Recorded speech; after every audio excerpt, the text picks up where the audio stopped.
नमस्ते, सुप्रभात। गुरु स्थल के YouTube चैनल में आप सभी लोगों का स्वागत है। कैसे हैं आप लोग? आशा करती हूँ अच्छे होंगे।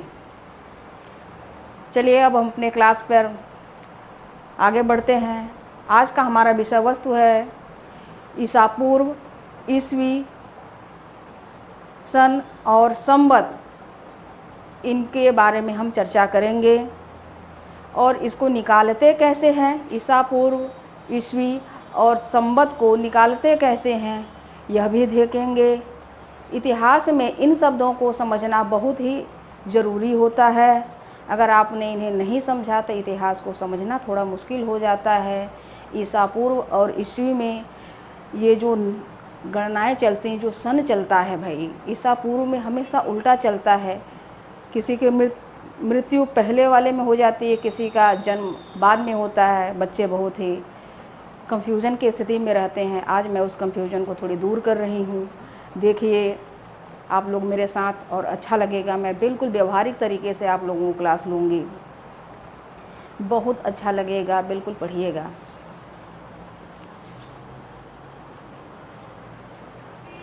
देखिए हमने यहाँ पर लिखा है ईसा पूर्व, ईस्वी और संवत। इसे इतिहास में पढ़ा जाता है। आपको इतिहास में पढ़ा, जब प्राचीन इतिहास आप पढ़ेंगे तो ये आपको ईसा पूर्व पहले नंबर पे आपको देखेगा, फिर ईस्वी आएगा, बाद में संवत आएगा। इन सबको हम एक एक करके देख रहे हैं। ईसा पूर्व, यहाँ पर देखिए हमने एक नंबरिंग किया हुआ है, नंबरों की गणना की है। यहाँ ईसा पूर्व है और यहाँ पर ईस्वी है। ये यहाँ पर ये मेन बिंदु है। इसके इस तरफ ईस्वी है और इसके इस तरफ ईसा पूर्व है। अब ईसा पूर्व को देखते हैं। ईसा पूर्व, यहाँ ईसा पूर्व। ईसा पूर्व का मतलब क्या है भाई? ईसा पूर्व कहते हैं किसे? ईसा का मतलब होता है, ईसाई धर्म के लोग जो होते हैं, उनके जो भगवान है भाई, गॉड, उनका नाम है ये ईसा मसीह। ईसा से ईसा मसीह, यानी कि ईसा मसीह के जन्म के समय का जो इतिहास है, ईसा मसीह के जन्म के समय से पहले का इतिहास, वह ईसा पूर्व है। अब ईसा का मतलब तो ईसा मसीह हो गया। अब पूर्व का मतलब क्या होता है? पूर्व का मतलब होता है पहले। पूर्व का मतलब है पहले। पहले ईसा मसीह के जन्म के पहले का इतिहास ईसा पूर्व है। अब ईस्वी क्या है? ईस्वी, अब यहाँ ईस्वी लिखा है। अब ईस्वी क्या है? ईस्वी का मतलब ये है कि ईसा मसीह के जन्म से जो समय चला वह ईस्वी है, इसीलिए इसे ईस्वी कहते हैं। और इसकी गणना हमेशा 1, 2, 3 करके आती है। भाई अभी हम कहाँ पहुँचे हैं? अभी हम 2020 तक पहुँचे हैं। इसके आगे अभी नहीं, अभी आगे तो आएगा। ये हो गया। अब इस ईसा पूर्व और ईस्वी में हम अंतर समझते हैं। ठीक है, ये देखिए इतिहास में आता है। ठीक है, अब इतिहास में भाई, इतिहास क्या है? इतिहास क्या है? ये देखिए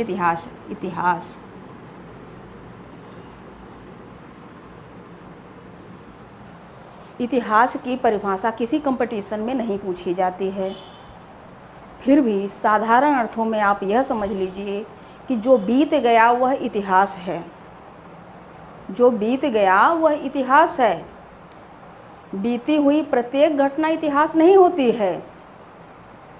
जिस घटना से समाज में परिवर्तन हो जाए, जिस घटना से समाज में परिवर्तन हुआ हो, वह इतिहास है। अब परिवर्तन अच्छा हो या बुरा हो, वह इतिहास हो जाता है। जिस घटना से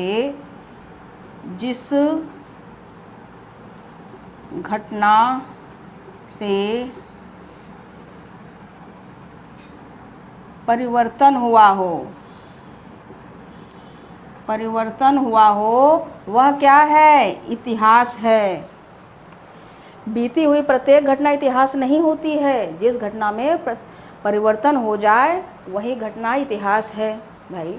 प्राचीन काल से लेकर आधुनिक काल तक हमारे देश में विदेशी आए, हमारे समाज में, हमारे शिक्षा में, हमारे खान पान में, हमारे रहन सहन में, हमारी राजनीति में सब परिवर्तन हुआ, बदलाव हुआ, चेंज हुआ, वह इतिहास बना।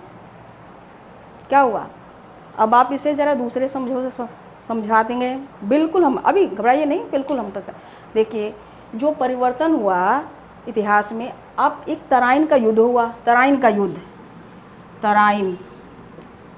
तराइन का युद्ध हुआ, क्या हुआ? परिवर्तन हो गया। पानीपत का युद्ध हुआ, पानीपत का युद्ध हुआ, परिवर्तन हो गया। अंग्रेज आए, परिवर्तन हो गया। क्या हुआ? इन सब के आने से परिवर्तन हो गया। या मुसलमान आए, उनसे भी परिवर्तन हुआ, बहुत कुछ परिवर्तन, हमारे खान पान, रहन सहन, वेशभूषा, सब चीज़ों में परिवर्तन हुआ। भाई हम यहाँ से अगर कहीं चले जाएं तो हम वहाँ के ज़रूर कुछ न कुछ सीखते हैं ना, और अपनी कुछ न कुछ एक चीज़ सिखा देते हैं किसी को। क्या होता है?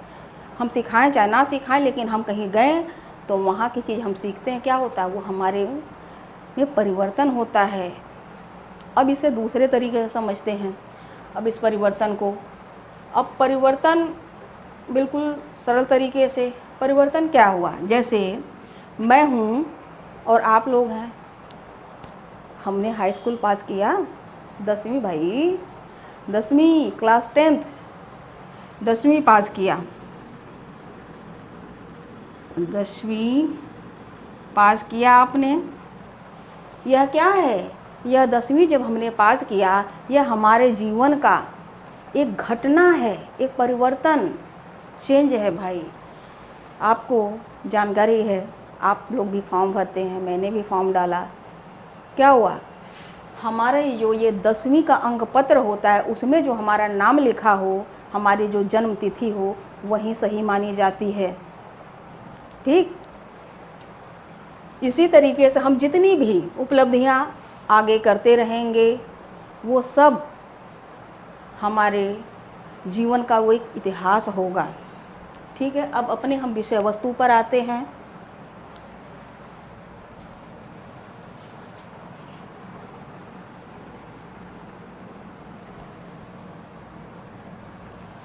ये ईसा पूर्व और ईस्वी संवत हम बारी बारी से देखते हैं। पहले ईसा पूर्व,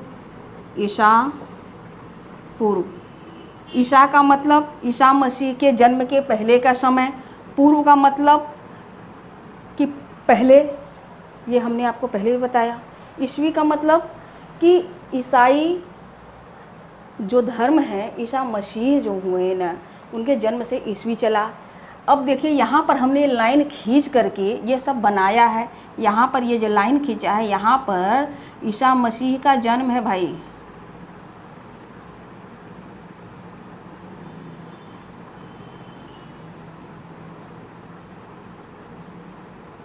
ईसा मसीह का जन्म हुआ है। यहाँ पर जो ईसाई धर्म के लोग होते हैं वह यह मानते हैं कि जब ईसा मसीह का जन्म हुआ उस दिन से दुनिया शुरू हुई, लेकिन ऐसा नहीं है। हमारा भारतीय इतिहास बहुत पुराना है, इस वजह से इनके जन्म के पहले का जो इतिहास है इसे ईसा पूर्व कहा गया। अब ये ईसा मसीह का जब जन्म हुआ तो यहाँ से ईस्वी शुरू हो गया। अब इनके जन्म की तारीख क्या है? इनके जन्म की तारीख है एक मतलब 1 तारीख पहला महीना यानी 1 जनवरी और 1 ईस्वी भाई। अभी यहाँ से 1 शुरू हुआ, 1 2 3 करते करते यहाँ हम 2020 तक पहुँचे हैं। और इनके जो जन्म का दिन है, इनके जन्म का दिन कौन सा दिन है? सोमवार। जब हम रीजनिंग लगाते हैं उसमें हमें जब दिन पर आधारित सवाल लगाते हैं ना, तो उसमें सोमवार से ही शुरू होता है, रविवार से शुरू नहीं होता।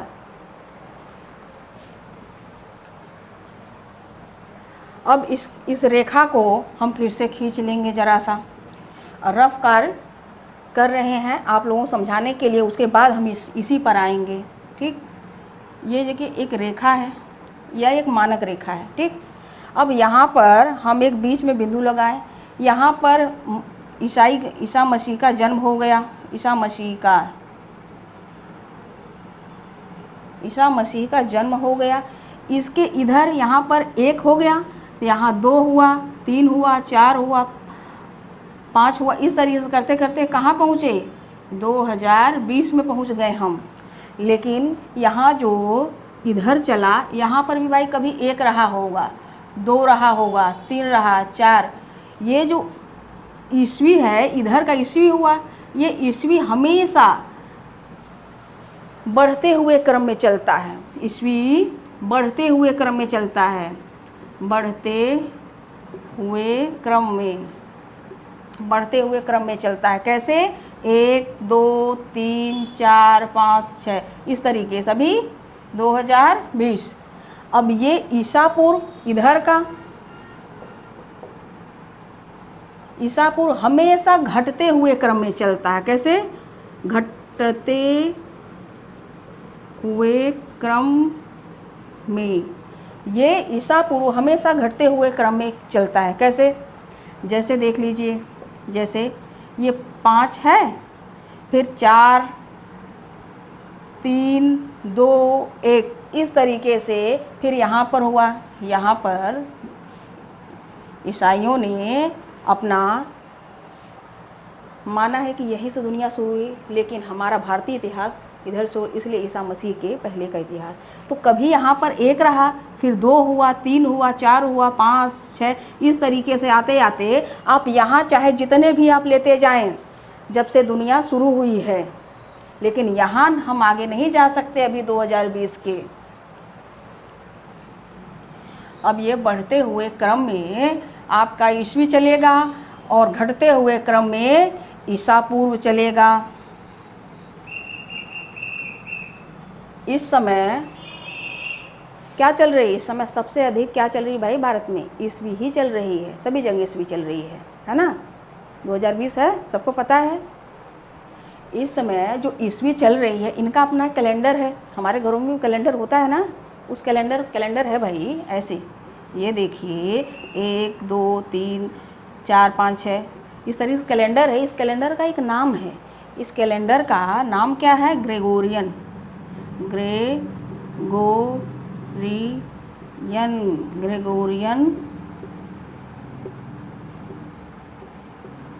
कैलेंडर। इस कैलेंडर का नाम ग्रेगोरियन कैलेंडर है, जो हमारे घरों में भी है। यह एक अंतर्राष्ट्रीय कैलेंडर है। समूचे विश्व में इस ग्रेगोरियन कैलेंडर का प्रयोग होता है। हो सकता है कहीं कहीं कुछ और कैलेंडर भी हो, लेकिन यही कैलेंडर सबसे सर्वमान्य है, जो हम भी चलते हैं भाई। ये ईसाई कैलेंडर है। अब ईसाई कैलेंडर को प्रस्तावित किसने किया था? एक इटली के विद्वान थे, इनका नाम था डॉक्टर अलासियस लिलिस। इस डॉक्टर अलासियस ने इस ग्रेगोरियन कैलेंडर को प्रस्तावित किया। इन्होंने क्यों प्रस्तावित किया? क्योंकि इनके यहाँ भी एक प्राचीन कैलेंडर था। उस कैलेंडर का नाम जूलियन था। जूलियन कैलेंडर था। इस कैलेंडर में अशुद्धियाँ थी भाई, अशुद्धियाँ।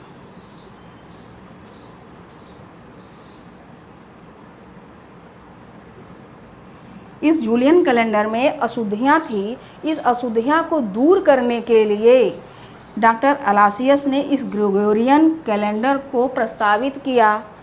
अब जब प्रस्तावित किया तो उस समय के जो पोप थे, उन पोप का नाम है पोप ग्रेगरी 13वां। ये पोप ग्रेगरी 13वें ने इस ग्रेगोरियन कैलेंडर को 24 फरवरी 24 फरवरी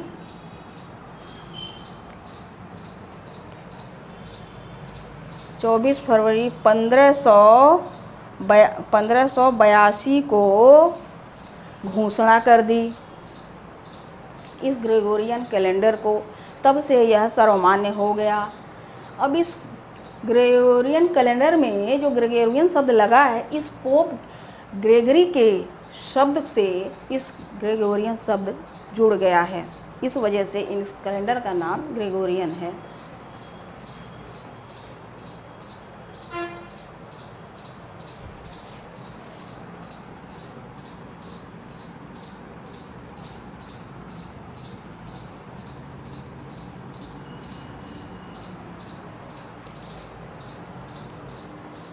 अब हमने आपको ईसा पूर्व और ईस्वी तो थोड़ा बताया है, अब संवत भी हम बताएंगे, लेकिन ईसा पूर्व में थोड़ा और समझना है।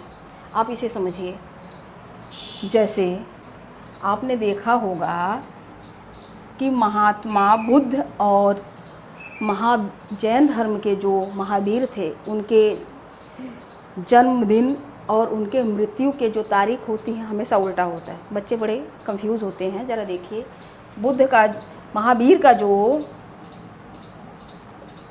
महावीर का जन्म कब हुआ था?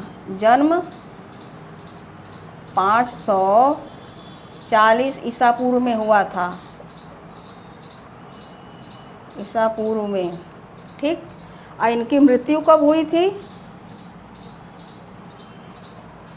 इनकी मृत्यु हुई थी 468 ईसा पूर्व में। इनकी मृत्यु 468 ईसा पूर्व में हुई थी। ये थोड़ा उल्टा नहीं लगता है? देखिए, अब ज़रा सीधे कर लीजिए ऐसे, 540 फिर 468 कैसे हुआ? ये उल्टा, 500 पहले आ रहा है, 400 बाद में आ रहा है, तो इसका मतलब इनका जन्म कहाँ हुआ होगा? इनका जन्म यहाँ हुआ होगा, ठीक, यहाँ। अब इनकी मृत्यु कहाँ हुई होगी?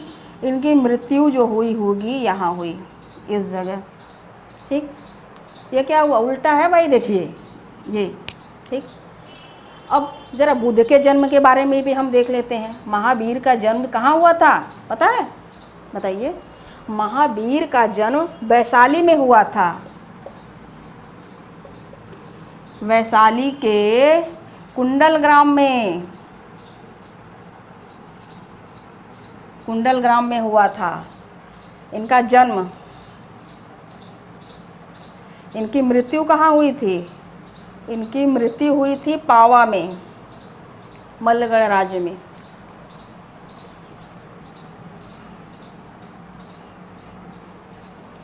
अब बौद्ध धर्म के बुद्ध के जन्म के बारे में भी देख लेते हैं।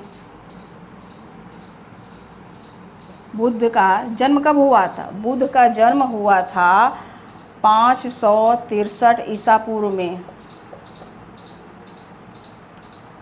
और इनकी मृत्यु कब हुई थी? इनकी मृत्यु हुई थी 483 ईसा पूर्व में।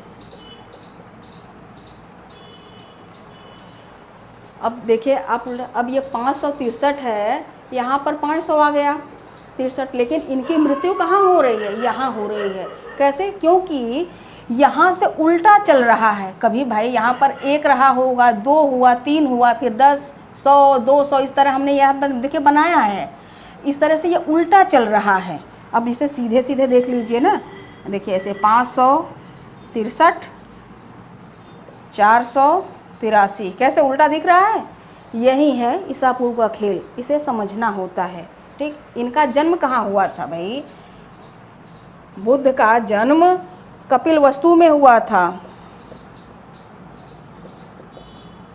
कपिलवस्तु में हुआ था, कपिलवस्तु के लुम्बिनी में। और इनकी मृत्यु कहाँ हुई थी? इनकी मृत्यु हुई थी कुशीनगर।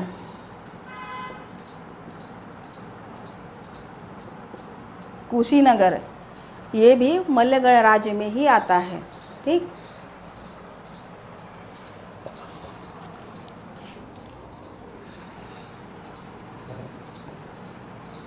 भाई इनका जो 563 में जन्म हुआ बुध का, कहाँ रहा होगा? यहाँ रहा होगा। 563 में जन्म हुआ। अब यहाँ पर इनका 483 में 483 ईसा पूर्व में मृत्यु हो गई, 563 ईसा पूर्व में जन्म हुआ। ये कैसे आपको उल्टा दिख रहा है ना? यही है, इसे ईसा पूर्व ये समझना है। अगर ये भी नहीं समझ में आया तो मैं बिल्कुल साधारण तरीके से आपको समझा रही हूँ। देखिए यहाँ पर, यहाँ जो ईसा मसीह का जन्म हुआ, यहाँ से शुरू होकर के यहाँ तक ईस्वी गई, और यहाँ से इसके ईसा मसीह के जो पहले चल रहा है हमारा भारतीय इतिहास, ये ईसा पूर्व हो गया, ईसा मसीह के जन्म के पहले के। अब इसे बिल्कुल साधारण तरीके से आप लोगों मैं समझा रहा हूँ, बिल्कुल समझ में आ जाएगा। देखिए ज़रा सा, दो व्यक्ति हैं, उनका जन्म 2000 में हुआ, सिर्फ 2000 नंबर लगा लीजिए। अब 2000 के आगे एक जगह ईस्वी लगा लीजिए, एक जगह ईसा पूर्व लगा लीजिए। उसको देखिए कैसे निकालते हैं, हम अभी निकाल के बता रहे हैं। उनकी उम्र कैसे हम निकालेंगे। जैसे ये दो व्यक्ति हैं भाई, ये दो व्यक्ति हैं, इनका आँख मुँह जरा बना लें। हैं, मेरे चित्र इतनी अच्छी नहीं है, लेकिन आप लोग थोड़ा सा समझ लीजिएगा।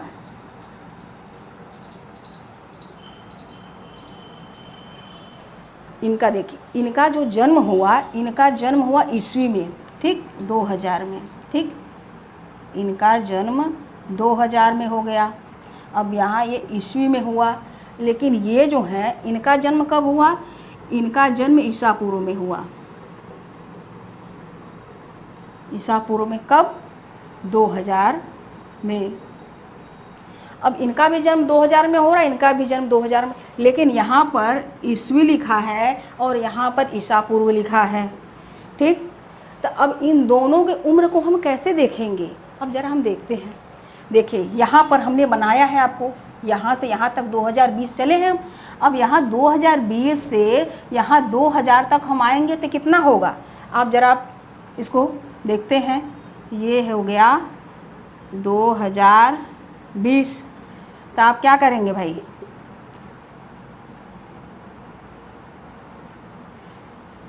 आप ये जो है इनकी जो ये जीरो मान लेते हैं भाई, हमने काट दिया, जीरो देख लीजिए, ठीक। इनकी जो आयु है ये 20 वर्ष। भाई यहाँ 2000 है, यहाँ से यहाँ जब आएंगे तो 20 साल ही तो होगा। आप फिर से देख लीजिए, 2000, ये 20 और ये जो ये हैं, इनकी आयु कितनी हो गई? इनकी आयु हो गई 20 वर्ष। 20 वर्ष। ये 2000 में, 2000 ईस्वी में जन्म लिए और 2020 में इनकी आयु इस समय हो गई 20 वर्ष।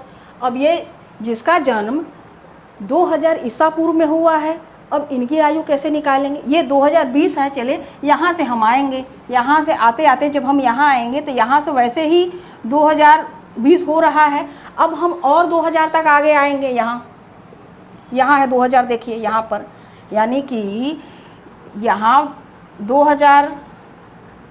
2000 है, फिर इधर 2020 है। तो हमने कहाँ से चला? यहाँ से, यहाँ जहाँ से चला, यहाँ खुद ही 2020 हो रहा है, 2020 साल। फिर इधर 2000 साल है ईसा पूर्व। तो जब हम 2000 साल और चलेंगे तो कितना हो गया हमारा? आप इसे 2020 जोड़ दीजिए। अभी कितना हो गया भाई?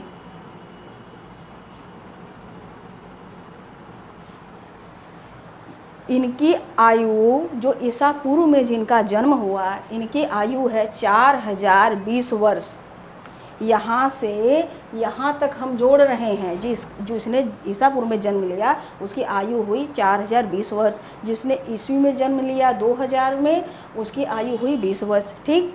अब ये तो सरल तरीके से हमने समझाया है, आप लोगों को समझ में आ जाएगा।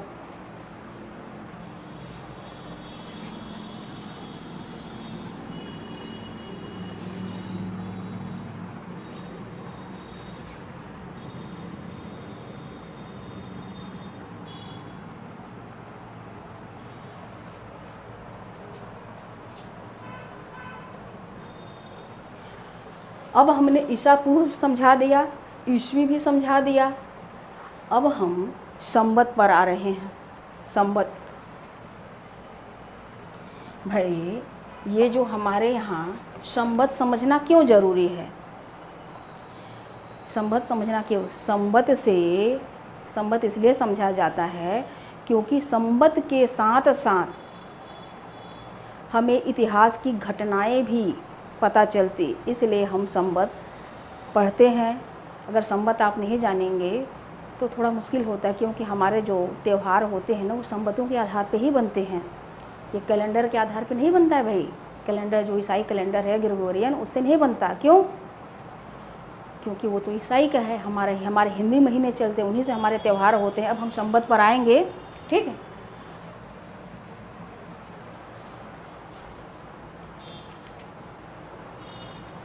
अब हम संवत पर चर्चा करेंगे। संवत क्या है, संवत क्यों समझना ज़रूरी है, ये हमने बताया।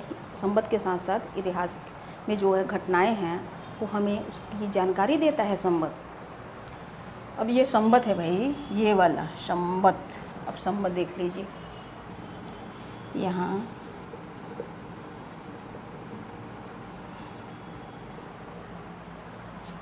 सबसे प्राचीन संवत, भारत का सबसे प्राचीन संवत कली संवत है।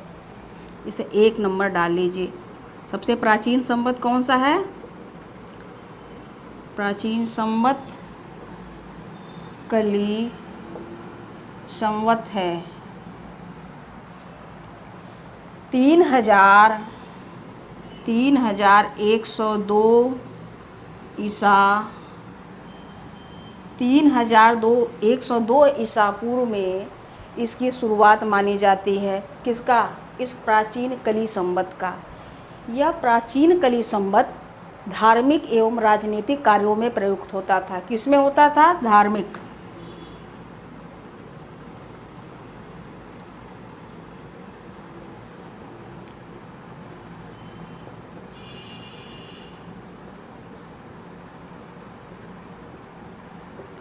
धार्मिक एवं राजनीतिक कार्यों में इस कली संवत का प्रयोग होता था।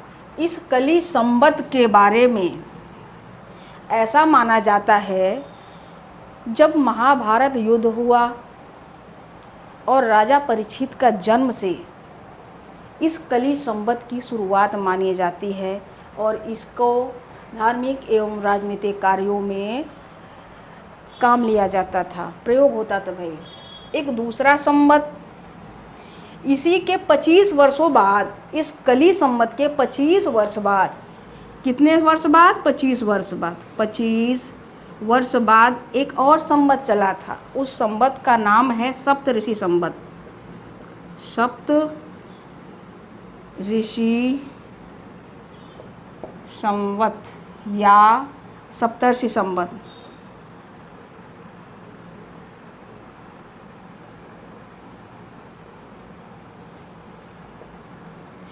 इस 25 वर्ष बाद कली संवत के सप्तर्षि संवत या सप्तऋषि संवत की शुरुआत हुई और इसकी शुरुआत कश्मीर क्षेत्र से मानी जाती है।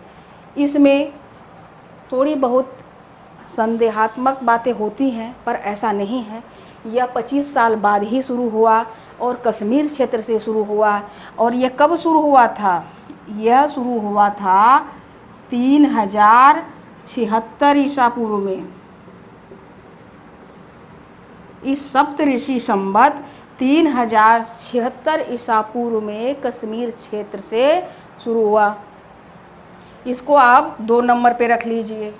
इसके बाद हमारे यहाँ भाई और भी धर्म है ना, जैसे जैन धर्म, बौद्ध धर्म। तो जैन धर्मों के भी अपने संवत है। जैन धर्म का जो संवत है उसे महावीर संवत या वीर निर्वाण संवत कहते हैं। क्या कहते हैं? महावीर संवत या वीर निर्वाण संवत।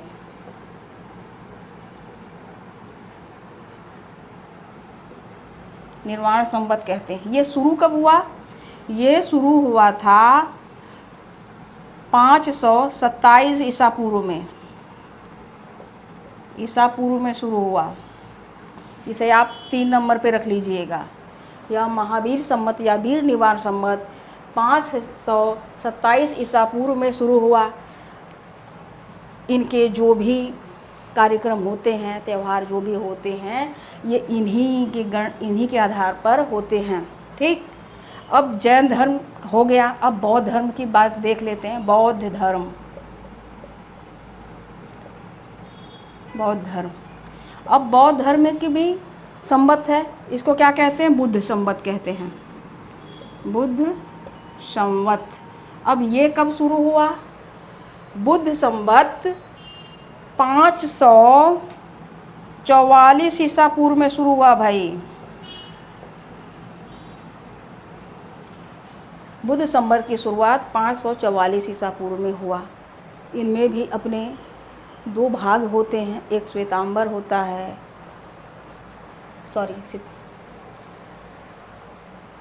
श्वेतांबर नहीं होता है, क्योंकि वो तो जैन धर्म का श्वेतांबर और दिगंबर होते हैं।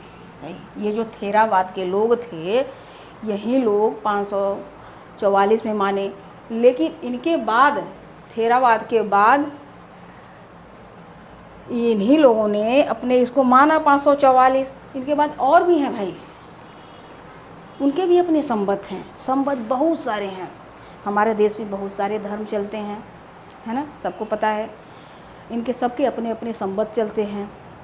तो जो प्रमुख संवत है उन्हीं पर हम चर्चा करेंगे। इसके पहले बौद्ध धर्म, जैन धर्म के जो पहले हमने संवत बताए, कली संवत और सप्तऋषि संवत, ये हिंदू संवत हैं। अब ये जो कली संवत आपका था, कली संवत कौन सा? कली संवत, कली संवत शुरू हुआ था 3102 ईसा पूर्व में। अगर इस समय देखा जाए कि ये कली संवत कितने साल का हो गया, इस समय कली संवत कौन सा चल रहा होगा, आप ज़रा जोड़िए इसको।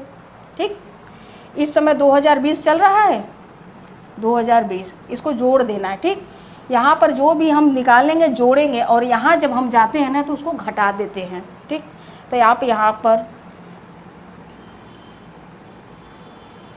इस समय 2020 में जो कली संवत चल रहा है, 5122 कली संवत चल रहा है। ठीक,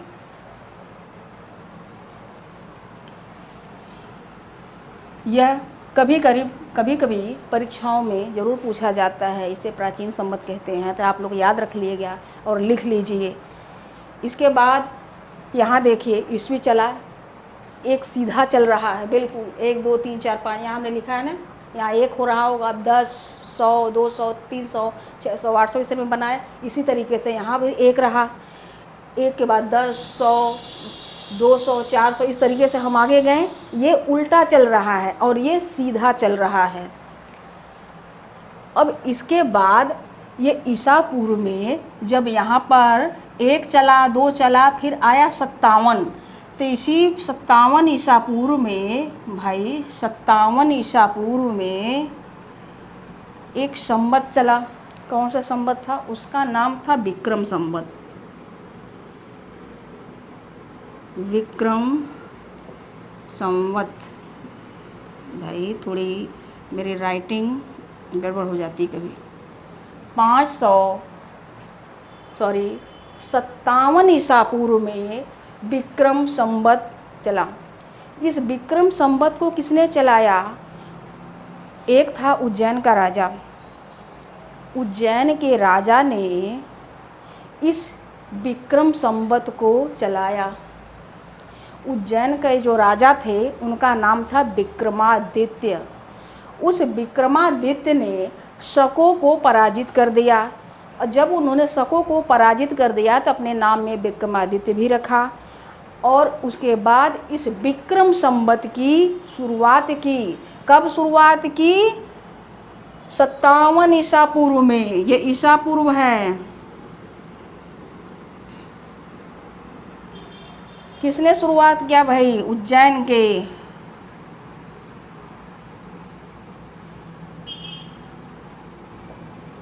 उज्जैन के राजा किसने? विक्रमादित्य ने।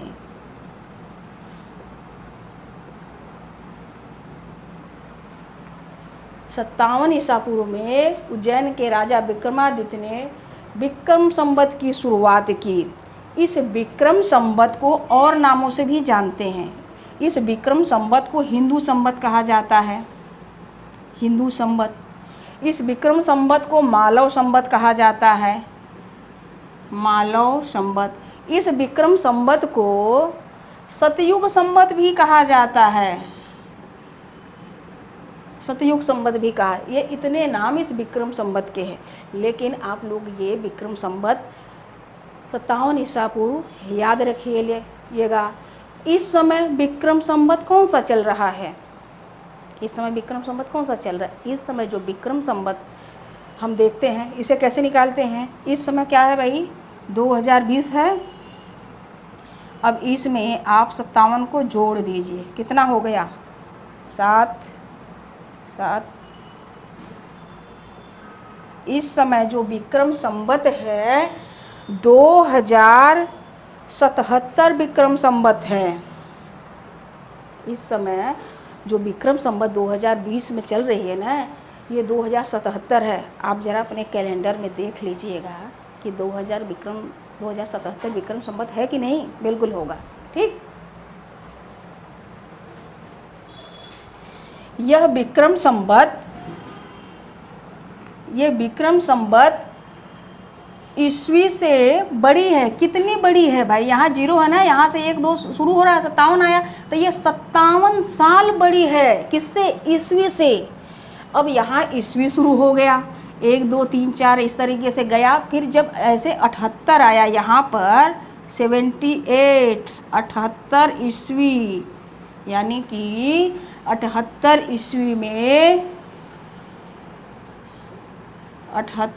ईस्वी में भाई एक संवत चला। इस संवत का नाम है शक संवत। कौन सा? शक संवत।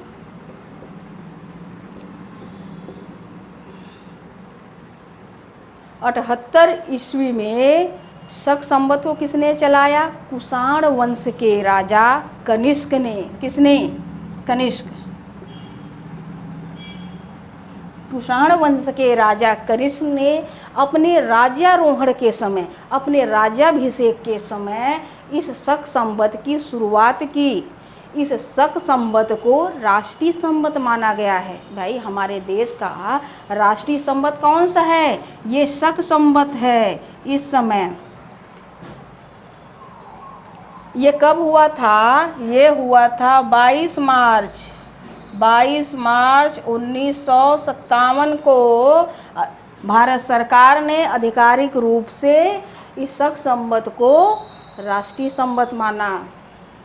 इस समय जो शक संवत होगा, कौन सा शक संवत होगा?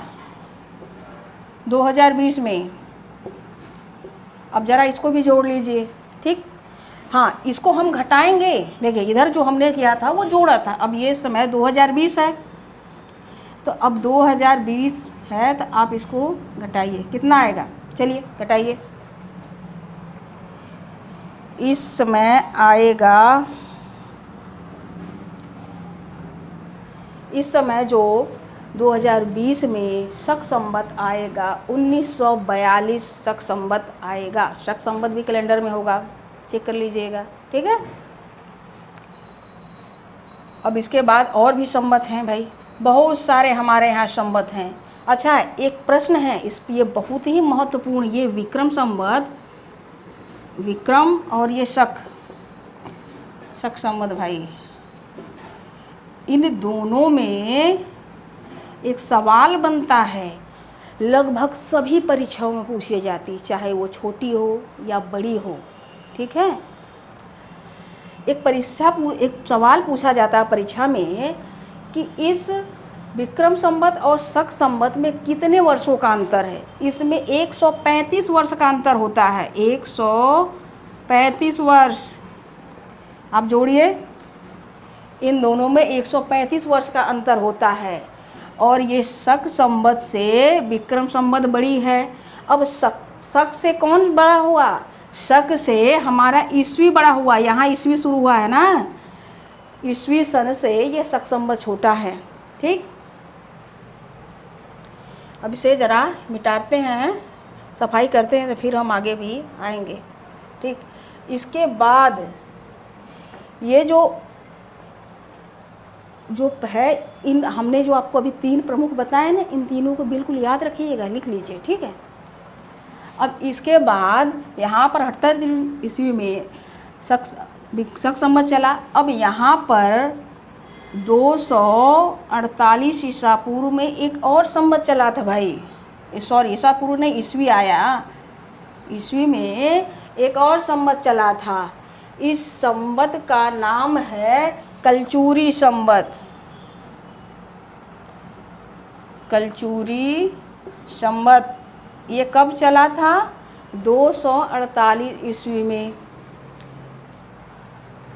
इस कलचुरी संवत को किसने चलाया था? त्रिकुट वंश के राजा ईश्वर सेन ने, त्रिकुट वंश के आम्भीर नरेश ईश्वर सेन ने इस कलचुरी संवत को 248 ईस्वी में चलाया। इस संवत को दूसरों ने भी चलाया भाई। किसने चलाया आगे? इस संवत को चेदियों ने भी आगे बढ़ाया, चेदियों ने। तो इसलिए इस संवत का नाम कलचुरी चेदी संवत है। ठीक, इसके बाद अब अगले संवत पर हम आएंगे।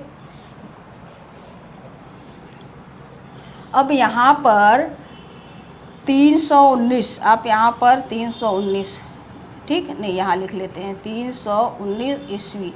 319 ईस्वी में एक और संवत चला। कौन सा संवत चला? गुप्त संवत। गुप्त संवत 319 ईस्वी में एक गुप्त संवत चला। इस गुप्त संवत को किसने चलाया? गुप्त वंशीय शासक चंद्रगुप्त प्रथम ने भाई, चंद्रगुप्त प्रथम ने चलाया था। चंद्रगुप्त प्रथम ने इस गुप्त संवत को अपने राज्याभिषेक के समय चलाया था। इस गुप्त संवत को एक और नाम से जानते हैं। ये कौन सा नाम है इसका? इसका नाम है गुप्त प्रकाल। इस गुप्त संवत को गुप्त प्रकाल संवत भी कहा जाता है। इस गुप्त संवत को मथुरा अभिलेख में भी इसका जिक्र है। कहाँ पे? मथुरा अभिलेख। चंद्रगुप्त द्वितीय एक है, ये चंद्रगुप्त प्रथम थे, अब एक चंद्रगुप्त द्वितीय भाई। चंद्रगुप्त द्वितीय ने अपने मथुरा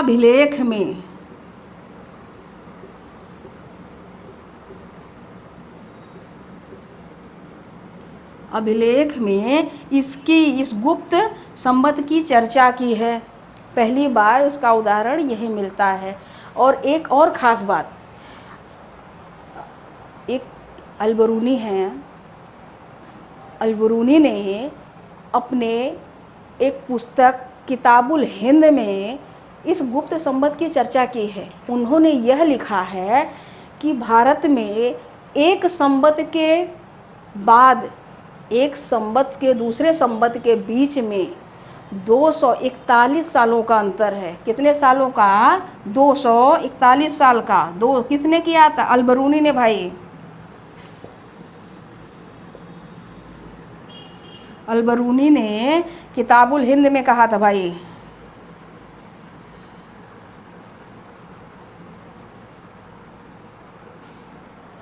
अलबरूनी ने किताबुल हिंद में इसकी चर्चा की है कि ये 241 साल बाद हुआ। लेकिन ऐसा नहीं कि और संवत नहीं चले, यहाँ पर भी हमने कलचुरी संवत बताई है आपको, लेकिन इनका जिक्र इन्होंने नहीं किया, इसको इन्होंने शायद नहीं जाना। और इसी संवत को फिर इतिहासकारों ने ढूंढा कि भाई कौन सा संवत है जो 241 साल बाद शुरू हुआ। तो फिर इस गुप्त संवत को पाया गया। फिर इन्होंने अपना यहाँ इस शक संवत से जोड़ा। शक संवत से जब जोड़ा 319 ईस्वी तक 241 साल। अब जोड़िए। ठीक, इस गुप्त संवत को गुजरात के मैत्रक वंश ने भी आगे बढ़ाया। इसको इसको किस नाम से वहाँ जानते? इसको वल्लभी संवत के नाम से जानते, वल्लभी संवत।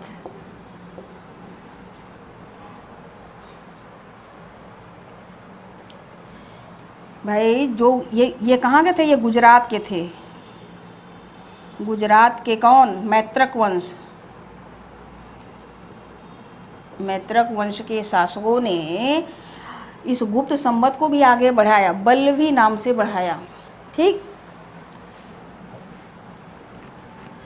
अब हम आगे भी संवत की बात करते हैं। इसके बाद एक और संवत आता है जो सबसे अलग संवत है। उस संवत का नाम क्या हुआ बताएंगे। इसके पहले एक संवत है, देखिए ये तो आपने गुप्त संवत देख लिया, फिर आ गया 319 बीत गया। अब 306 में भी एक संवत शुरू हुआ भाई। 306 में, अरे सॉरी 606 में, ये गलत हो जाता है भाई, एक ही नंबर बार बार बोलने से। 606 में एक संवत शुरू हुआ। इस संवत का नाम है हर्ष संवत। ये कहाँ के राजा थे? ये राजा थे कन्नौज के। ये कन्नौज के राजा थे। आपको पता है एक समय था जब पूरे भारत के लोग कन्नौज पर, जो राजा थे ना, सब यहाँ आक्रमण करना चाहते थे कन्नौज पर कि हम राजा हो जाए। एक ज़माना था कि जब कन्नौज सबसे धनी माना जाता था। ठीक, ये कन्नौज के राजा कौन थे? हर्षवर्धन।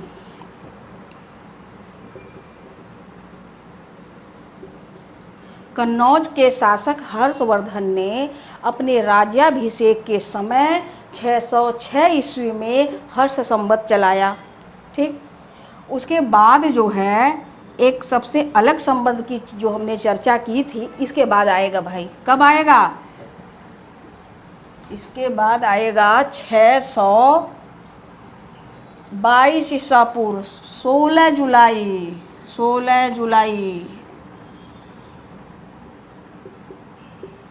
जुलाई 622। भाई हम ईसा पूर्व पढ़ाते पढ़ाते ईसा पूर्व बार बार बोल दे रहे हैं, आप लोग माफ़ करिएगा। 622 ईस्वी में। ठीक, ये जो 622 ईस्वी में एक सबसे अलग संवत चला। इस संवत का क्या नाम है? हिजरी संवत।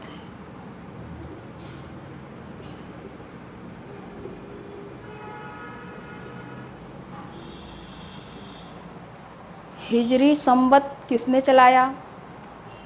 जो इस्लाम धर्म के मानने वाले लोग होते हैं वो इसी संवत के आधार पे अपने त्योहारों की गणना करते हैं।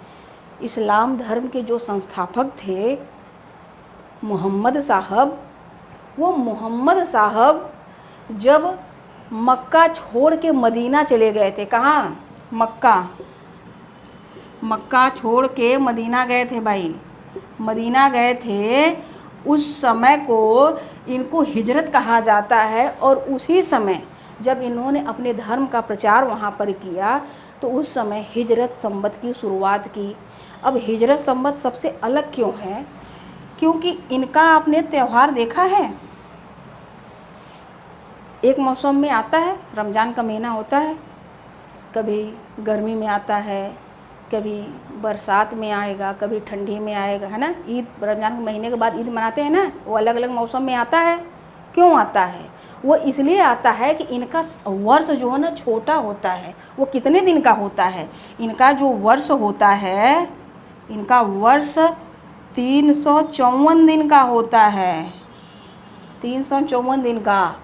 और जो हमने इसके पहले जो संवत पढ़े, शक संवत, विक्रम संवत, कली संवत, वो कितने दिन का होता है एक वर्ष? वो होता है 365, 365 एक सही इतने दिन का होता है। ये जो हिंदू संवत जितने भी होते हैं ये 365 दिन के होते हैं भाई, इतने दिन के। लेकिन यहाँ 354 दिन का होता है। फिर कितना कम है? लगभग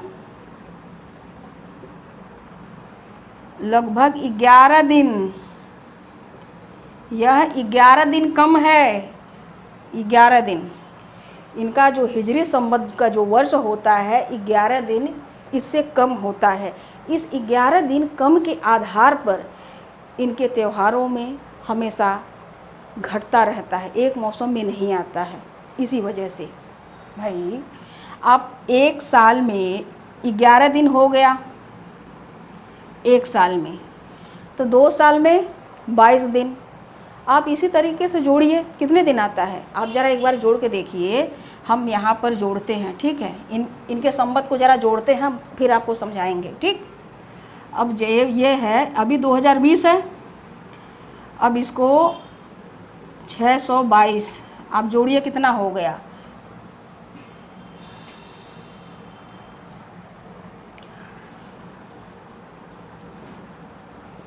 ये आया 1398, नहीं यह आया तो, क्योंकि तरीका तो यही है, ऐसे ही लगाते हैं, लेकिन यह उत्तर सही नहीं है। ये सही इसी वजह से नहीं है क्योंकि इनका जो दिन होता है ना 354 दिन का होता है। एक साल में 11 दिन, 2 साल में 22 दिन। जब आप इस तरीके से करेंगे, दिनों को महीने में बदलेंगे, दिनों को आप महीनों में बनाइए, फिर महीनों को साल में बनाइए, फिर साल को जब आप पूरा बनाएंगे तब जा कर के यहाँ का उत्तर सही होगा। ये उत्तर जो हमने लिखा है ये उत्तर सही नहीं है, आप ज़रा इसको करिएगा, ठीक। ये है भाई, ये जो हिजरी संवत है, इस्लाम धर्म के लोग जो हमारे आसपास तो रहते हैं ना, आपने देखा होगा कि उनके त्यौहार हमें एक मौसम में कभी नहीं आते, है ना। कोई तारीख फिक्स है उनकी? नहीं, तारीख निश्चित नहीं है भाई। हिंदू धर्म का तो तारीख निश्चित होता है, क्यों? तारीख निश्चित होता है? नहीं, हाँ सही कह रहे हैं, तारीख निश्चित नहीं होता, लेकिन मौसम बिल्कुल निश्चित होता है। अगर तारीख निश्चित हुआ तो वो ईसाई कैलेंडर के हिसाब से हुआ भाई। ईसाई लोग, ठीक है, ईसाई लोग तो चले गए हैं, अपनी नीतियाँ यहाँ छोड़ गए, क्यों? सभी लोग मान रहे हैं हम लोग। देखिए, अब इनका हमने बता दिया कि ये 11 दिन कम होता है, इस वजह से घटता बढ़ता रहता है, घटता है, ठीक। अब ज़रा हिंदू की बात करते हैं, हिंदू की, ठीक है, हिंदू संवत की। अब हमारे यहाँ जो 365 दिन के हिसाब से जब चलता है तो हमारे जो मौसम होते हैं ना एक जैसे, जो भी त्यौहार आएगा, अगर गर्मी का त्यौहार गर्मी में ही पड़ता है, ठंडी का त्यौहार ठंडी में, बरसात का त्यौहार बरसात में।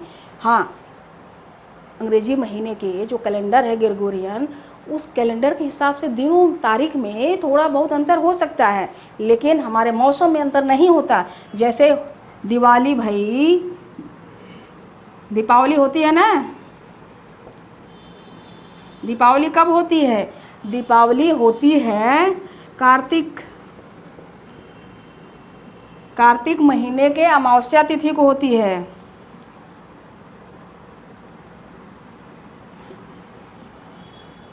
दिवाली कार्तिक महीने के अमावस्या तिथि को निश्चित रहता है, ठीक।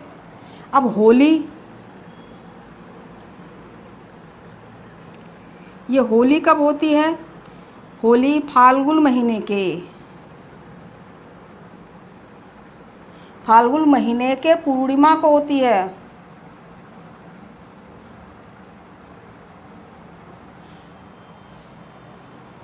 कार्तिक महीने के अमावस्या को दिवाली, होली फाल्गुन पूर्णिमा को होली होती है। लेकिन इसका भी निश्चित होता है। अगर आप ग्रेगोरियन कैलेंडर, इंग्लिश कैलेंडर की हम बात करें तो ये हमेशा, ये कब आएगा? ये हमेशा आएगा मार्च में।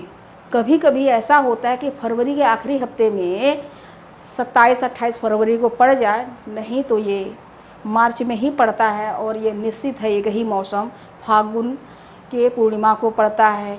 दिवाली कार्तिक अमावस्या को पड़ता है, एक ही महीने में। हाँ, इनके तारीखों में अंतर जरूर होता है। अक्टूबर के आखिरी हफ्ते में या नवंबर के 15-16 नवंबर के बीच तक ये हो जाता है, लेकिन यहाँ पर निश्चित है मौसम में। अगर आपको जब तारीख निश्चित हो गया तो आप ये समझिए कि तारीख निश्चित है तो इसका मतलब कि ईसाई धर्म का त्यौहार है। भाई 25 दिसंबर को क्रिसमस डे आता है। हाँ आता है 25 दिसंबर को, 25 दिसंबर को क्रिसमस डे आता है, निश्चित है। 1 जनवरी को ही भाई नया साल आता है, नया साल आता है। ये क्या है, ये तारीख निश्चित है। ठीक, 14 फरवरी, 14 फरवरी तो सभी लोग जानते हैं, है ना, नए साल भी जानते हैं। 14 फरवरी मनाते हैं लोग, हाँ मनाते होंगे। चलिए, ये जो है निश्चित जहाँ पर लगा है ये ईसाई कैलेंडर है।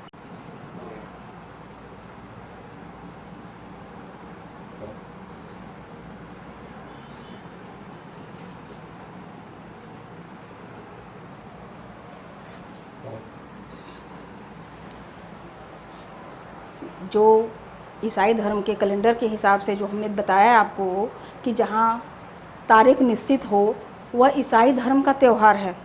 25 दिसंबर निश्चित है, 1 जनवरी नया साल निश्चित है। ठीक, इनमें निश्चित होता है, लेकिन जो हमने हिजरी संवत बताया उसमें निश्चित नहीं होता। वो अलग अलग मौसम में आता रहता है, इनकी तारीख निश्चित नहीं होती, 11 दिन कम होने की वजह से होता है। ठीक है, अब इसके बाद और भी संवत हैं, हम देखते हैं। अच्छा, हिंदू धर्म के नया साल कब आता है जानते हैं? देखिए, जो नया साल होता है भाई अपना, वो आता है चैत्र शुक्ल पक्ष प्रतिपदा। चैत्र शुक्ल पक्ष प्रतिपदा को हिंदू नववर्ष माना जाता है। हम भाई हम इस समय आप देखेंगे ना तो पेड़ के लगभग सभी पौधे नए नए पत्ते लेते हैं, अपने पुराने पत्तों को झाड़ देते हैं और नए नए पत्ते लेते हैं। उनको भी पता है कि नव वर्ष आ गया। ठीक, अब ये जो नव वर्ष चलता है ये किस पर चलता है? ये जो 78 ईस्वी में संवत चला था, शक संवत, इस शक संवत के आधार पर है। अच्छा, और ये 57 ईसा पूर्व में विक्रम संवत चला था। विक्रम संवत, इस संवत के आधार पर जो गुजराती लोग होते हैं वो अपना नया साल इसी में मानते हैं भाई। कौन सा नया साल मानते? जो उनका व्यापारिक नया साल होता है। ये व्यापारिक नया साल हमने आपको दिवाली बताई कि दिवाली कार्तिक महीने के अमावस्या को होती है। भाई सभी लोग मनाते हैं ना दिवाली। दिवाली कार्तिक महीने के अमावस्या को होती है। उस दिन लक्ष्मी जी की आपके घर में, सबके घर में पूजा होती है। उसी के अगले दिन कार्तिक महीने के शुक्ल पक्ष को यानी अमावस्या के अगले दिन जो होता है प्रतिपदा के दिन, उस दिन नववर्ष होता है। कौन सा नववर्ष होता है? व्यापारिक नववर्ष। इसीलिए तो लक्ष्मी माता की पूजा होती है, हर चीज़ नया नया होता है, सब कुछ नया खरीदते हैं सभी लोग, है ना। ठीक, जहाँ पर निश्चित हो जाए वह ईसाई कैलेंडर के हिसाब से भाई, क्यों आजकल सभी लोग धूमधाम से मनाते हैं, है ना, सभी लोग मनाते हैं भाई। हमारे बच्चे भी मनाते हैं, मैं भी मना लेती हूँ, है ना। समय के साथ कभी कभी बदलाव करना ज़रूरी होता है। अब आप देखिए, यहाँ से हम यहाँ तक 78 ईसा पूर्व में शक संवत चला, 241 में आपको कुल्लम संवत चला, 319 में गुप्त संवत चला, 606 ईस्वी में हर्ष संवत चला, 622 में हिजरी संवत चला। अब इसके बाद भी संवत चले हैं। देखिए, इसके बाद 825 में 825 ईस्वी में भाई 25 ईस्वी में एक संवत चली। इस संवत का क्या नाम है? इस संवत को कोल्लम संवत कहते हैं। कोल्लम संवत। यह मालाबार क्षेत्र के केरल, केरल में हुआ था। केरल क्षेत्र। इस कोल्लम संवत को थोड़ा विवाद है। अब हम विवादों पे नहीं जाएंगे क्योंकि उस समय धार्मिक सुधार थोड़े चले, शंकराचार्य ने चलाया। यह इतिहासकारों में थोड़ा विवाद है। यह मानते हैं कि शंकराचार्य ने जब धार्मिक आंदोलन शुरू किया तब यह कोल्लम संवत चला। जो भी हो, कोल्लम संवत हमेशा मालाबार क्षेत्र में ही चला और इसी 825 में ही चला, यह निश्चित है। ठीक, इसलिए इसे याद रखना जरूरी है। अब आपको एक और संवत चला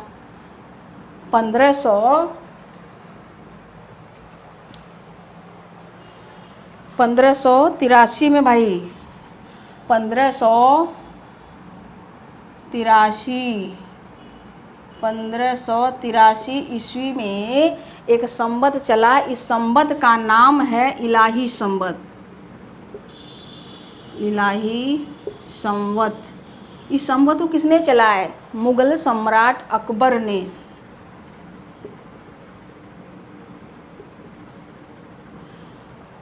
सम्राट अकबर ने 1583 ईस्वी को इलाही संवत की शुरुआत की। यह भी एक मुस्लिम संवत है। इसके बाद एक और संवत है। कौन सा संवत है भाई? ज़रा इसे रख देते हैं हाथ में थोड़ा। इसके बाद एक आता है राजशक संवत। राजशक संवत।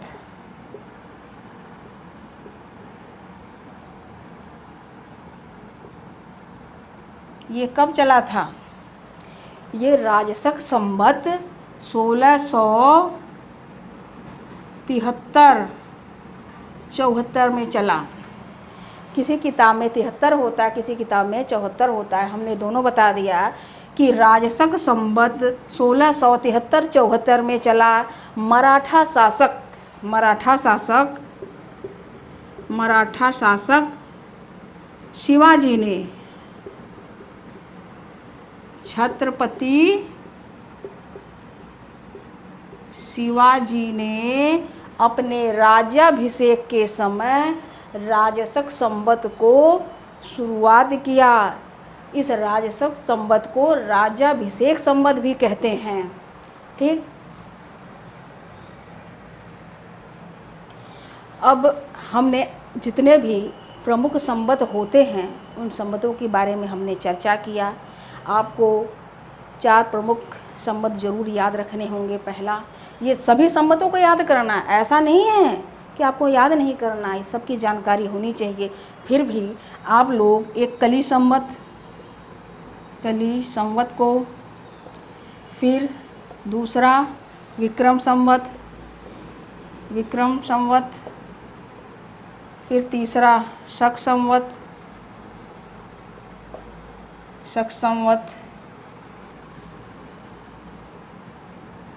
हिजरी संवत।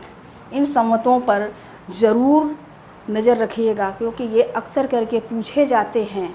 आप इनके, हमने पहले बताया था, उसको आप लोग यहाँ पर नोट करिए। ठीक, लेकिन यहाँ जो इसके बीच का जो प्रश्न पूछा जाता है कि विक्रम संवत और शक संवत के बीच में 135 वर्ष का अंतर है, यह प्रश्न लिख लीजिएगा। यह छोटा हो परीक्षा चाहे बड़ा हो, किसी भी परीक्षा में आता है। क्या हुआ? अच्छा, विक्रम संवत जिसने चला है विक्रमादित्य। ठीक है भाई, विक्रमादित्य के बारे में हम चर्चा करते हैं। ये देखिए, जो उज्जैन के राजा थे विक्रमादित्य, उन्होंने शकों को हरा दिया, फिर विक्रम संवत की शुरुआत की। अब विक्रम संवत की शुरुआत जब की तो उन्होंने अपने नाम में विक्रमादित्य भी लगाया था। भाई, विक्रमादित्य का मतलब होता है वीर, योद्धा, पराक्रमी। कैसा? सूर्य की तरह पराक्रमी। विक्रमादित्य, आदित्य जानते हैं, आदित्य का मतलब सूर्य होता है, यानी सूर्य की तरह पराक्रमी हो, जो सदैव अपने समय पर अपना कार्य करता हो। भाई, हम सोए रहें चाहे जागें, सूर्य अपने समय पे निकलता है और अपने समय पे ही अस्त होता है। क्यों? ठीक, चलिए आज के लिए इतना ही। अब अगले क्लास में कुछ लेके आऊँगी। धन्यवाद।